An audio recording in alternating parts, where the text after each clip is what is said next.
벚꽃 아가씨가 낳은 아들.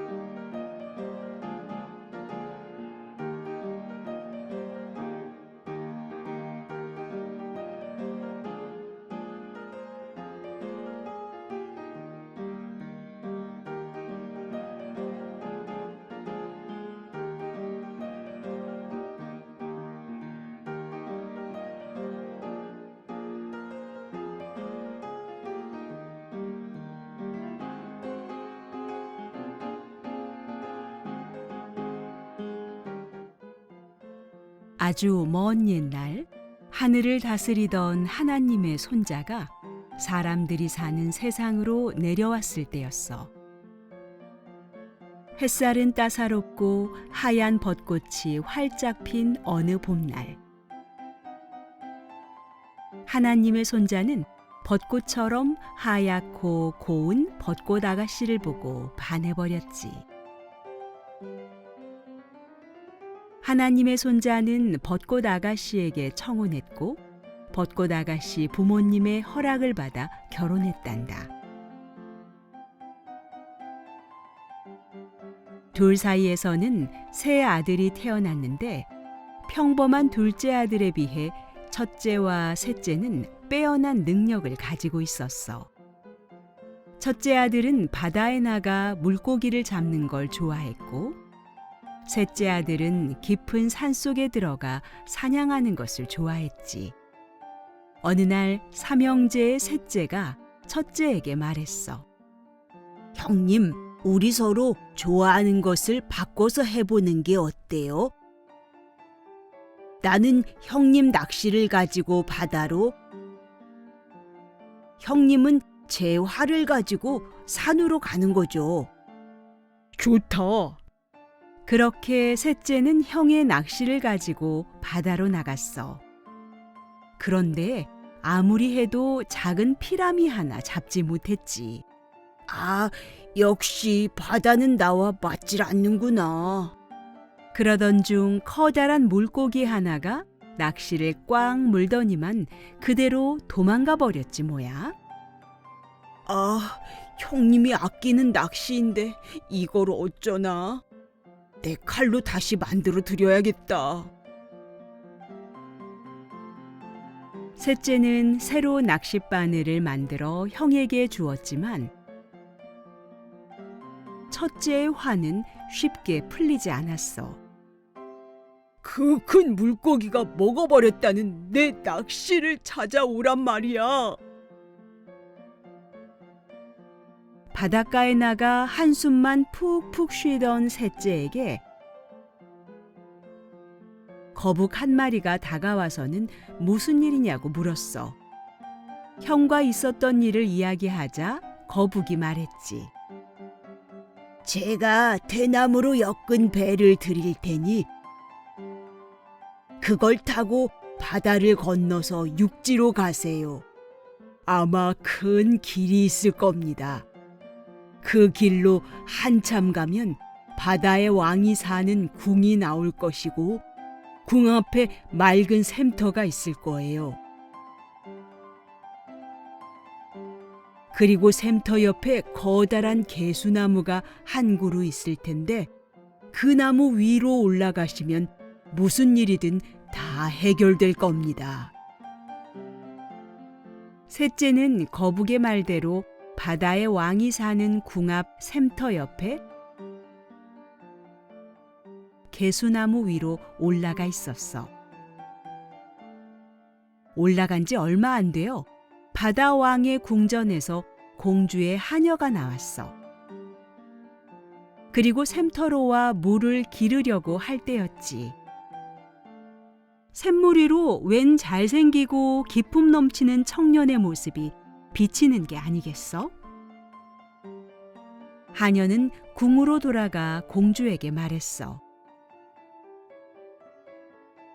공주님, 샘물 옆 개수나무 위에 범상치 않은 청년이 있습니다. 공주는 아버지인 왕에게 이 사실을 이야기하고 함께 개수나무로 갔어. 바다의 왕은 개수나무 위의 청년이 하나님의 손자라는 것을 한눈에 알아보고는 넙죽 엎드려 절했지. 하나님의 자손이시여 어서 오시옵소서. 바다의 왕은 셋째를 궁으로 데려와 극진하게 대접했어. 그리고 셋째는 얼마 지나지 않아 바다의 공주와 결혼하여 행복한 나날들을 보냈지. 하지만 형의 낚싯바늘이 늘 머릿속에서 떠나질 않았어. 형님의 낚싯바늘을 꼭 찾아드려야 할 텐데. 공주는 때때로 한숨을 쉬며 근심 가득한 얼굴을 하고 있는 남편에게 물었지. 고향 생각이 나서 그러십니까? 왜 그리 한숨을 쉬고 계십니까? 셋째는 형님과 있었던 일들을 모두 아내에게 이야기해 주었어. 그 낚싯바늘을 물고 간 물고기라면 바다의 왕인 아버지께 찾아달라고 말씀드려 보겠습니다. 공주의 이야기를 전해 들은 바다의 왕은 바다의 모든 물고기에게 낚싯바늘을 먹은 적이 있는지 물었어.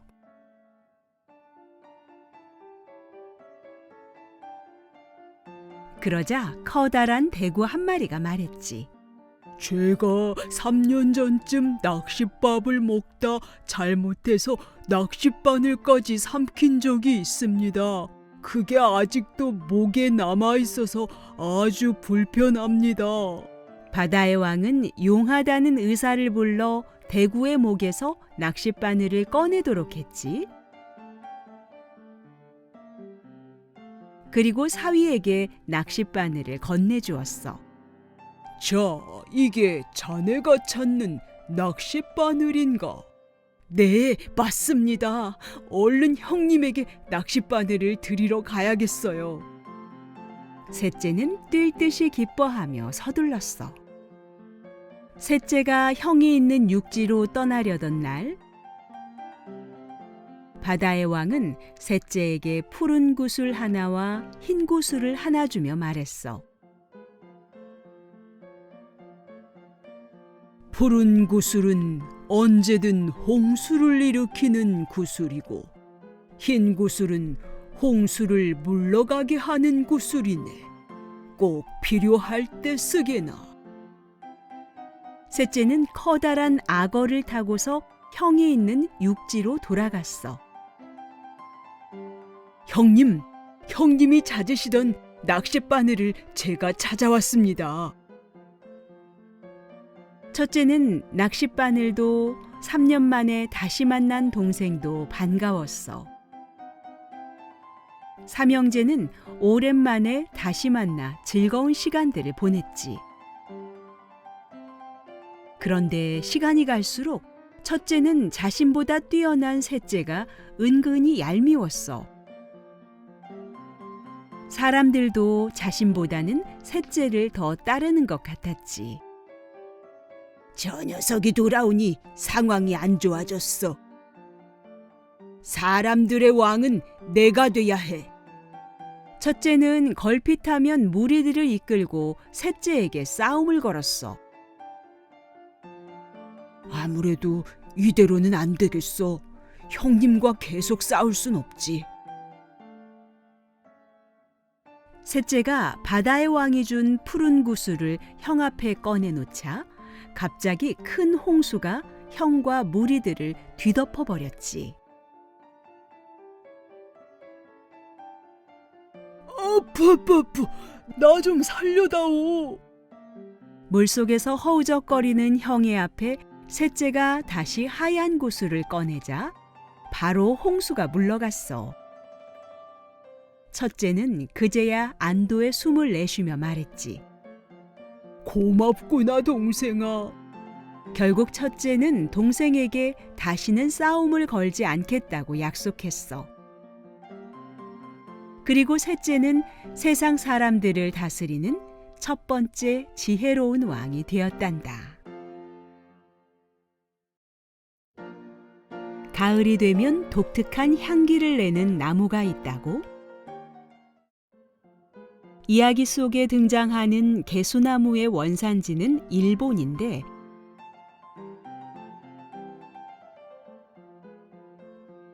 우리나라에는 일제강점기에 들어온 귀화식물이야. 개수나무는 심장 모양의 손바닥만한 동그란 잎이 특징인데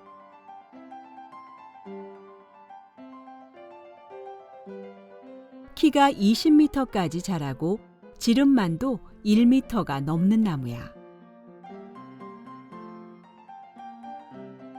갈색의 나무 껍질은 세로로 얇게 갈라지는 특징이 있고 잎의 겉은 초록색, 뒷면은 하얀 빛을 띠며 가장자리에는 뭉툭한 톱니가 있어. 오밀조밀 마주 나는 잎은 가을이 되면 노란 단풍이 들어 아주 예뻐서 관상용으로 많이 심기도 하지.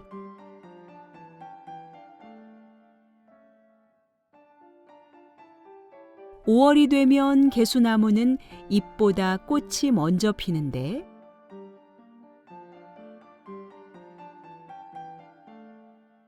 암수 딴구루로 각 잎의 겨드랑이에서 한 개씩 피어나. 숫꽃은 수술이 많이 있고 암꽃은 3개에서 5개의 암술로 되어 있는데 실처럼 가느다랗고 옅은 붉은색의 암술머리를 가지고 있지. 열매는 3개에서 5개씩 달리고 씨앗은 납작해.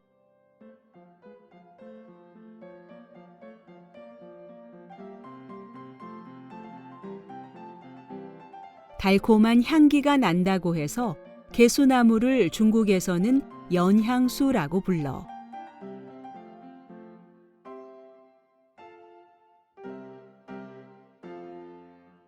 봄부터 가을까지 달콤한 향기가 난다고 해서 붙은 이름이지. 특히 단풍이 드는 가을이면 그 향기가 더욱 강해지는데 개수나무 잎 속에 들어있는 엿당의 성분이 많아지면서 입 밖으로 달콤한 향기를 더 많이 내뿜는 거야. 개수나무는 뒤틀림이 적고 옹이의 결점이 없으며 나뭇결이 고와서 가구, 악기, 바둑판 등을 만드는 등 아주 다양하게 쓰인단다.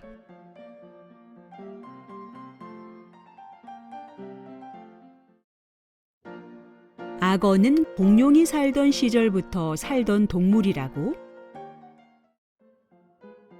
벚꽃 아가씨가 낳은 아들 이야기에서 셋째 아들은 육지에 있는 형을 만나기 위해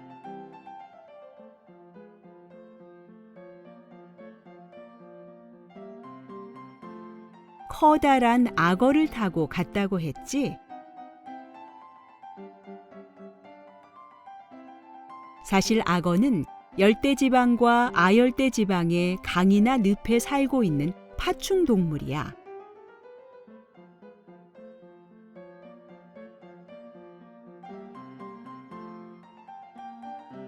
도마뱀과 비슷하게 생겼지만 몸 길이가 몇 미터에 이를 만큼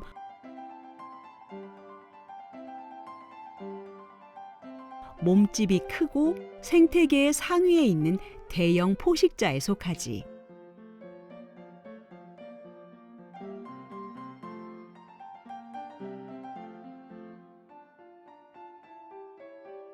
파충동물은 몸이 비늘로 덮여 있고 주위 온도에 따라 체온이 변하는 변온 척추동물인데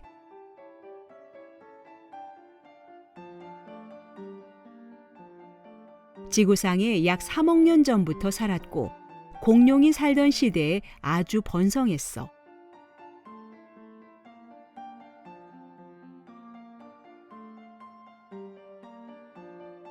특히 악어는 파충동물 중 날카로운 이빨을 가진 가장 큰 무리였지.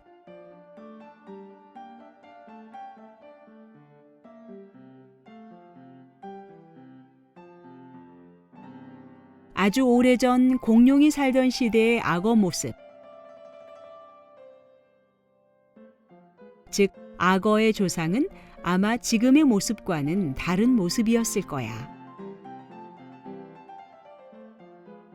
초기 악어의 모습은 오히려 도마뱀과 닮은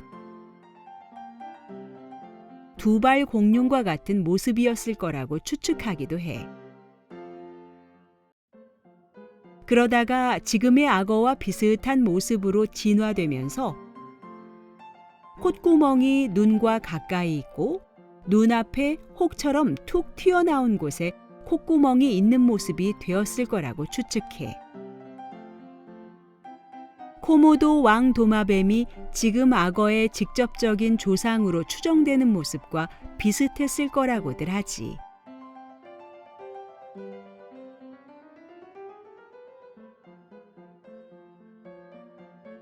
어쨌든 악어는 중생대 공룡이 살던 시대부터 살아온 동물로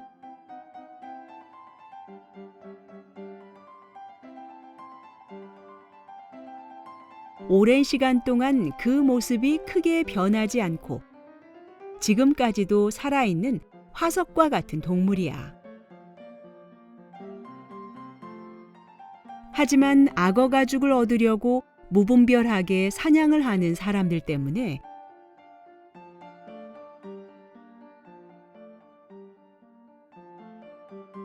악어의 몇몇 종은 멸종 위기에 처해 있기도 하단다.